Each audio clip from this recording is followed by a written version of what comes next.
प्रिय विद्यार्थियों, मैं डॉक्टर एम के शर्मा, गवर्नमेंट कॉलेज राजगढ़ अलवर, अमूर्त बीज गणित के अध्याय क्रमचय समूह में जो पूर्व में अध्ययन किया हुआ था उससे आगे आज अध्ययन करवाने जा रहा हूँ। आज मैं तुम्हें क्रमचय की प्रकृति के बारे में अध्ययन करवाऊँगा। क्रमचय की प्रकृति के बारे में अध्ययन करने से पहले मैं आपको पक्षांतरण क्या होता है इसके बारे में बतलाऊँगा। पक्षांतरण वह चक्रीय क्रमचय होता है जिसकी लंबाई 2 होती है। जैसे ब्रैकेट के अंदर ए बी, अन्य उदाहरण 4, 5, अन्य उदाहरण एक्स वाई। यहाँ पर आप देख रहे हैं कि ब्रैकेट के अंदर सदैव 2 अवयवों को लिखा जाएगा,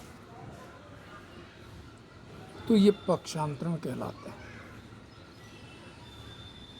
क्रमचय के अंदर यदि पक्षांतरणों की संख्या सम होती है तो क्रमचय को हम सम क्रमचय के नाम से जानते हैं, और क्रमचय में यदि पक्षांतरणों की संख्या विषम होती है तो उसे हम विषम क्रमचय के नाम से जानते हैं।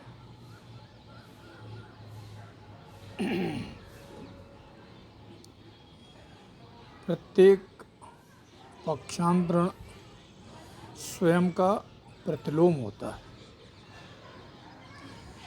असंयुक्त चक्र की परिभाषा के बारे में हम अध्ययन करें। किसी समुच्चय के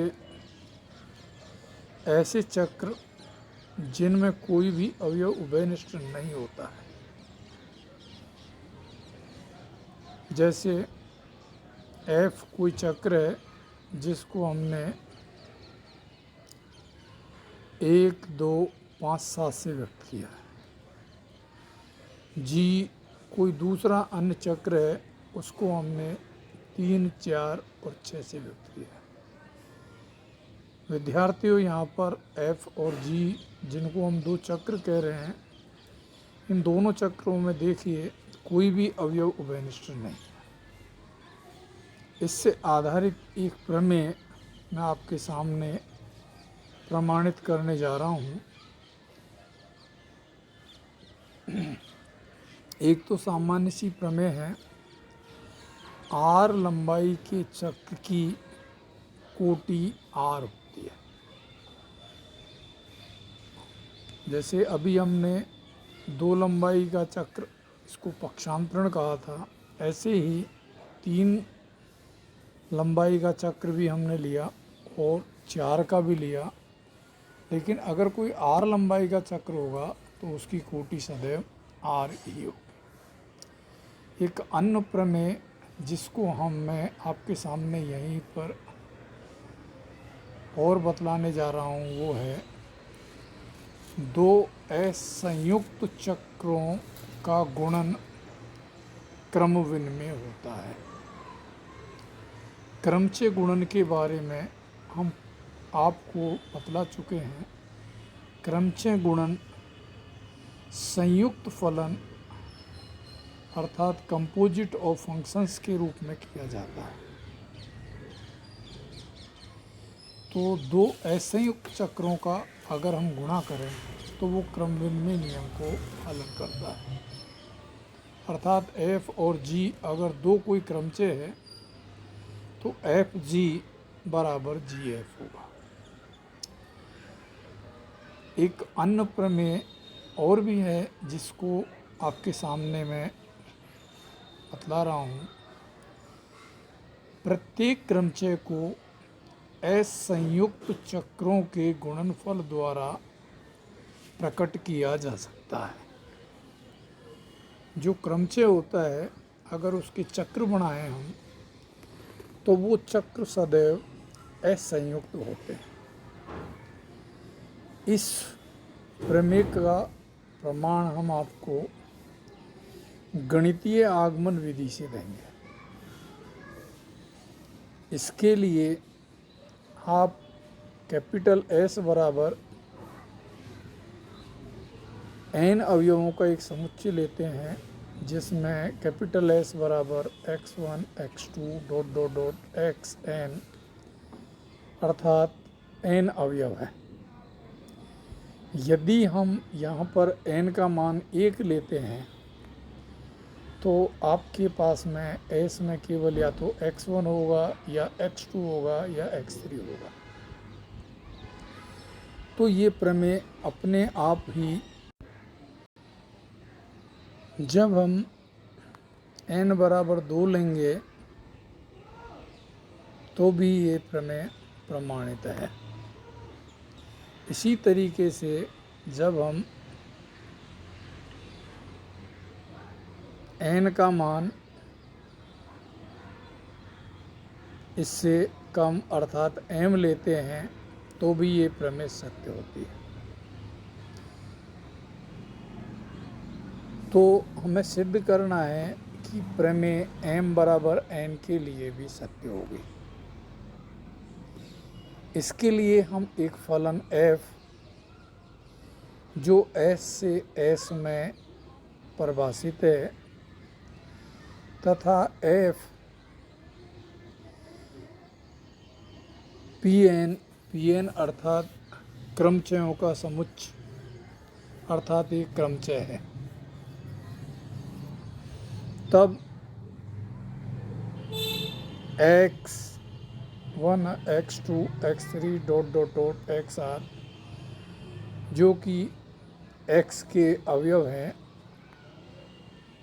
इस प्रकार से होंगे कि f ऑफ x1 बराबर x2 f ऑफ x2 बराबर x3 dot dot dot f of xr minus 1 बराबर xr तथा f ऑफ xr बराबर x1।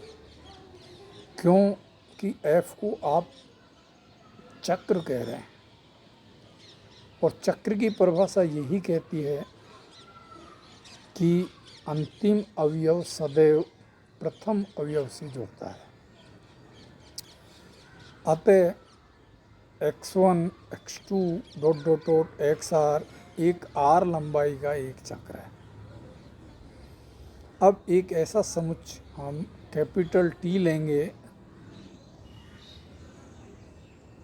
कैसा होगा कि जो कैपिटल T है उसमें उसके लिए हम S जो है हमारा जिसमें n अवयव है उसमें से x1 x2 dot dot dot को हटा देते हैं, तब G आपका T से T में समुच्चय T का एक क्रमचय होगा और F बराबर x1 x2 dot dot dot xr संयुक्त G एक n से कम अवयवों वाला एक समुच्चय है। इसीलिए G बराबर आपके पास में α1 α2 डॉट डॉट डॉट अल्फा के, जहाँ α1 α2 डॉट डॉट डॉट अल्फा के एक चक्रीय क्रमचय है। अतः F बराबर आपके पास में x1 x2 dot dot dot xr α1 α2 dot dot dot alpha के, ये दोनों ही असंयुक्त चक्र हैं और F आपका इस असंयुक्त चक्रों के गुणनफल के रूप में सुगमता से हमने दर्शा दिया। यही हमारी प्रमेय प्रमाणित करवाना चाहती है। एक उपप्रमेय है जो कुछ इस तरीके से है, प्रत्येक क्रमचय को पक्षांतरणों के गुणनफल के रूप में व्यक्त किया जा सकता है। जो क्रमचय होता है उसको पक्षांतरणों के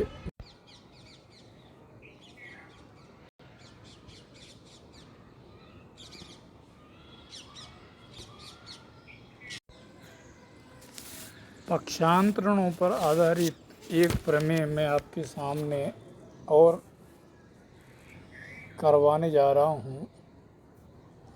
प्रमेय का कथन कुछ इस प्रकार है। एन कोटि के सभी समक्रमचयों का समुच्चय एन एक ग्रुप है जिसका ग्रुपांक 1/2 फैक्टोरियल एन होता है। ये एक प्रमेय है जिसको हमें प्रमाणित करना है। प्रमेय को प्रमाणित करने के लिए हम आपको क्रमचयों की प्रकृति, जिसके बारे में मैंने आपको बतलाया था, उसी से बतलाऊंगा। चूँकि समक्रमचयों का गुणनफल एक समक्रमचय होता है, अतः ए एन गुणन संक्रिया के लिए संवृत होता है, क्योंकि हमको सर्वप्रथम क्रमचयों का जो समुच्चय है ए एन उसको ग्रुप अर्थात समूह सिद्ध करना है। और समूह सिद्ध करने के लिए ए एन जो क्रमचयों का समुच्चय है उसमें संक्रिया क्रमचयों का गुणन रहेगी। इसको पहले संवृत गुणधर्म संतुष्ट करेंगे, फिर साहचर्य गुणधर्म, फिर तत्समक गुणधर्म और प्रतिलोक गुणधर्म हमको सिद्ध करना पड़ेगा। तो चूंकि हम जानते हैं दो समक्रमचयों का गुणनफल एक समक्रमचय है, अतः ए एन गुणन संक्रिया के लिए संवृत होगा। क्रमचय एक फलन होता है तथा फलनों का गुणन सहचारी होता है, अतः ए एन में साहचर्य गुणधर्म भी संतुष्ट होगा। तत्समक क्रमचय भी एक समक्रमचय होता है, अतः क्रमचयों के समुच्चय ए एन में तत्समक गुणधर्म संतुष्ट होगा। चूँकि समक्रमचयों का प्रतिलोम क्रमचय भी एक समक्रमचय होता है, अतः ए एन में प्रत्येक अवयव का प्रतिलोम विद्यमान होता है, अतः ए एन क्रमचय गुणन संक्रिया के लिए एक ग्रुप है अर्थात एक समूह का काम करता है। अब हम इस ए एन की कोटि के बारे में आपसे डिस्कस करेंगे। माना ए एन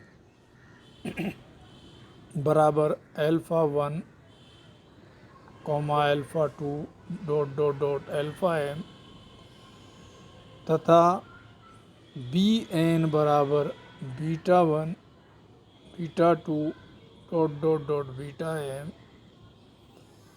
जहाँ बी एन एन असांक के विषम क्रमचयों का समुच्चय है।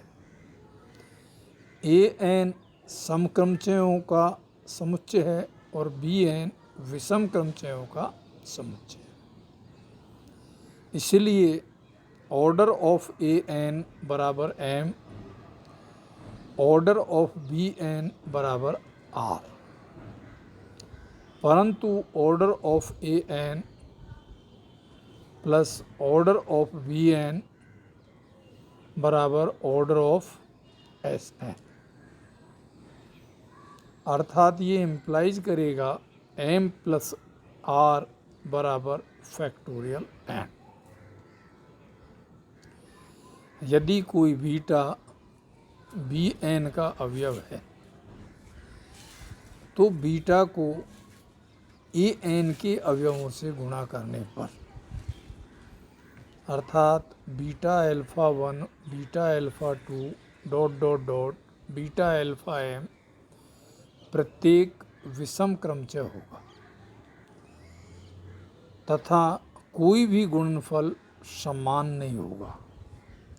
यदि कोई गुणनफल समान होता है अर्थात बीटा अल्फा आई बराबर बीटा अल्फा जे होता है तो यह इम्प्लाइज होता है वाम निरसन नियम से अल्फा आई बराबर अल्फा जे। इसलिए beta alpha 1 beta alpha 2 dot dot dot beta alpha M ये बी एन में कंटेंट करेगा। अर्थात order of beta alpha 1 beta alpha 2 dot dot dot beta alpha M less than equal to order of B N, और ये implies करेगा M is less than equal to R. इसी प्रकार इस beta को हम बी एन के अवयवों से गुणा करते हैं तो beta beta 1 comma beta beta 2 dot dot dot beta beta M contained in A M होगा। अर्थात order of beta beta 1 beta beta 2 dot dot dot beta beta M is less than equal to order of A N.